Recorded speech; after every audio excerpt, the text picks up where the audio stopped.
À 6h30 ce matin, la centrale nucléaire de Chinon a découvert le scénario de l'exercice catastrophe. Le système d'alimentation en eau serait encrassé.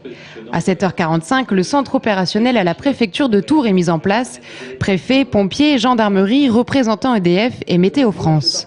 Avec des vents de nord-nord-ouest qui, fort logiquement, vous donnent des projections dans le secteur du secteur sud à sud-est. L'étude des vents permet de savoir où sera basée la cellule de crise mobile. Ce sera au nord-est, à Saint-Patrice. C'est dans les premières minutes que les décisions doivent être prises. Cet exercice montre donc l'importance d'une bonne communication entre la centrale et les pouvoirs publics.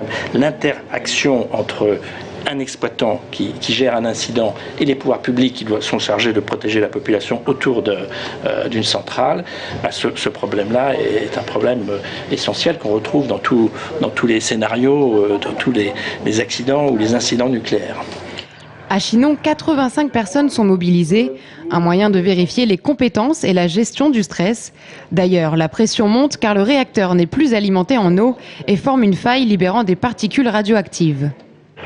On n'évacue pas les populations du périmètre des 2 km, mais les salariés... C'est pour ça que j'en parle, parce que nous, très clairement, on va limiter le personnel à juste ce qui est nécessaire pour gérer l'incident. Le scénario catastrophe commence. L'incident est classé niveau 3 sur une échelle de 7. Concentration est le maître mot des techniciens de la centrale. On est sur des scénarios très compliqués, avec beaucoup d'événements qui se produisent, donc ça demande de la part des équipes de crise beaucoup d'attention. L'exercice s'est fini vers 17h30. On note tout de même quelques failles pendant cette journée, comme la sirène d'avoine qui n'a pas fonctionné ou encore un problème de communication au niveau de la mesure de la radioactivité.